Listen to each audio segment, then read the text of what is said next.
चौकीदार था, चौकीदार भी वहाँ खड़ा होकर बोल रहा था कि जलने दो, कोई दिक्कत नहीं है। वो भी बोल रहा था 1 लाख रुपया चाहिए और अपाची गाड़ी चाहिए, नहीं तो रखेंगे, नहीं तो तुमको मार डालेंगे। परी के गांव से मैं लाइव तस्वीरें दिखाने का प्रयास कर रहा हूं। आप देख सकते हैं कि पीछे गाने के खेत हैं और यहाँ पे कुछ पब्लिक है और उनके भाई हैं, चचा हैं, भैया हैं, दादा हैं, सब यहाँ पे मौजूद है। कैमरे पे आप देख पाते होंगे, हम उनसे कुछ जानकारी लेंगे। सबसे पहले मैं घटना बता दूं कि जिस बिटिया को हाथ पैर काट कर जलाया गया था, उसी घटना के बीच में मैं बात करूंगा। सच्चाई क्या है अब जानकारी लेने के बाद मैं बताऊंगा, लेकिन फिर से मैं बता दूं कि फूलपरी के हाथ पैर काट के और उसको चिता पर रख के जलाया जा रहा था, बल्कि मौके में खबर नहीं दिया गया। किसी के द्वारा इनको जानकारी हुआ तो वहां पे पहुंचे, प्रशासन से हेल्प लेने के लिए प्रयास किया, लेकिन प्रशासन भी उस समय विफल दिखाई दिया। लेकिन इसका सत्यापित तो मैं कर रहा हूं ना, मेरे चैनल, बाकी वीडियो को देखकर आप समझ सकते हैं। क्या नाम होगा भैया?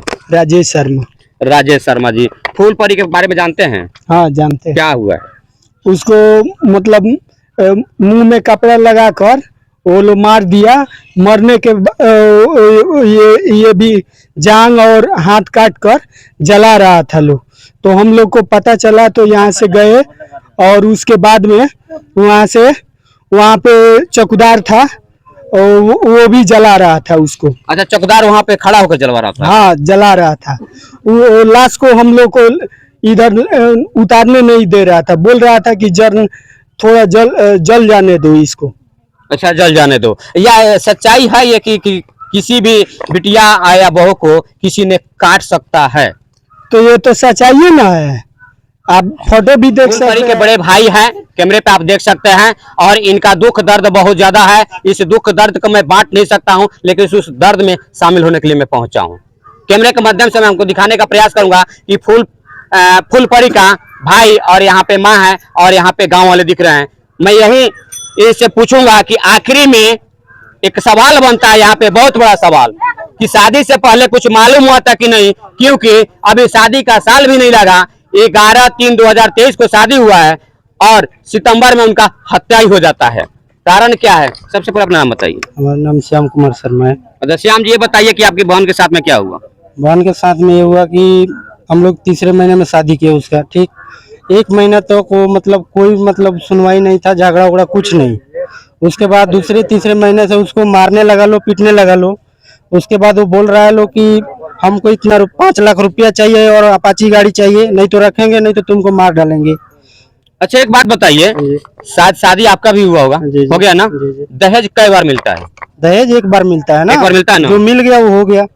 तो आपके जो बहनोई साहब छोटे थे, आखिर वो 2 बार दहेज क्यों मांग रहे थे? उसका मम्मी जो थी ना, उसका फादर मतलब उसका फैमिली वाला सब लोग इसको टॉर्चर करते थे, इसकी बेटी को। तो वो उधर से बोलता था कि हमको तू बोल अपने माँ से और पापा से बोल इतना पैसा देने के लिए। तो हम लोग गरीब आदमी कहाँ से देंगे उतना, 5 लाख रुपया और एक अपाची गाड़ी। तो इसी कारण यहाँ से बुला कर ले गया और उसको मुंह में कपड़ा डालकर वहाँ नट्टी दाब कर मारा है लोग।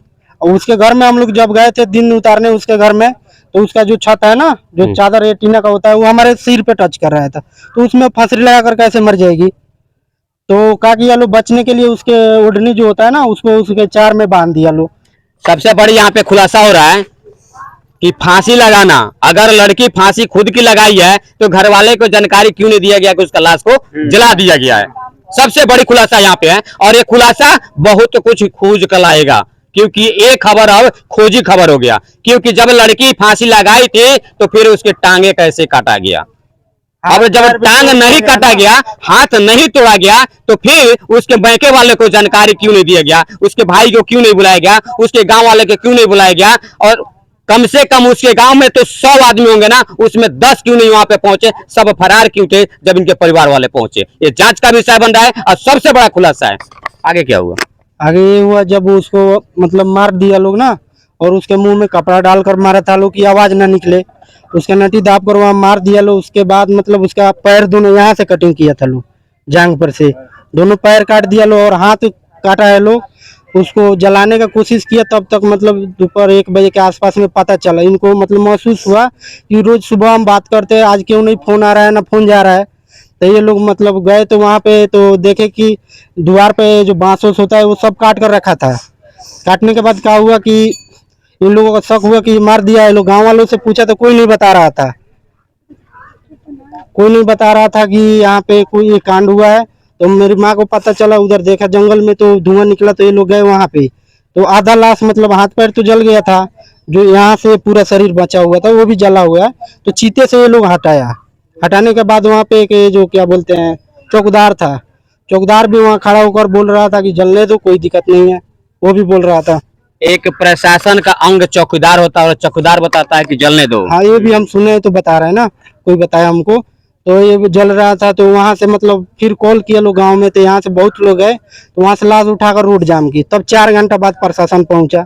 आज 6-7 दिन हो गए, आज तक कोई कार्रवाई नहीं हुआ। अच्छा, अब ये थाने से आ रहे हैं आप? नहीं नहीं, हम कहीं दूसरे जगह गए थे। अच्छा, थाने पे गए थे जब से FIR किया उसके बीच में गए थे कभी? एक बीच में गए थे तो बोल रहे हैं होगा होगा, अभी स्टाफ हमारा मेला में लगा हुआ, अभी तक कितना मेला बीत गया, अब क्या कर रहा है, आज 7 दिन हुआ, आज तक तो किसी को गिरफ्तार करना चाहिए, कोई सुनवाई नहीं है। लेकिन जहाँ पे हत्या हो जा रहा है, जहाँ पे बिटिया को, लाश को जलाया जा रहा है, और आपका बताया जा रहा है कि आपके चौकीदार वहाँ पे रहता है और बोलता है कि जलने दो, उसके बाद में कोई बात होगा, तो कहाँ तक सत्य है तो जांच का विषय है। बाकी इस वीडियो को ज्यादा से ज्यादा शेयर कीजिएगा, और लाइव तस्वीरें देख रहे हैं इतने भी, ये सब भाई अपने बहने को न्याय मांगने के लिए खड़े हैं और यादों में आंसू बहा रहे हैं कि मेरी बहनें चली गई फिर वापस नहीं आएगी, लेकिन ऐसा किसी और बहने के साथ ना घटना हो। इसलिए इस वीडियो को ज्यादा से ज्यादा शेयर कीजिएगा, उन बहनों तक पहुंचेगी, ताकि जो बहनें घर के अंदर रहती है और उसके पास जो शोषण किया जाता है वो अपने मम्मी पापा से बता कर रखे, अपने छोटे भाई से, बड़े भाई से बताए। बाकी ये वीडियो अगर अच्छा लगे तो कमेंट में अपना राय जरूर रखिएगा। अगर आपके गाँव में ऐसी घटना घटा हो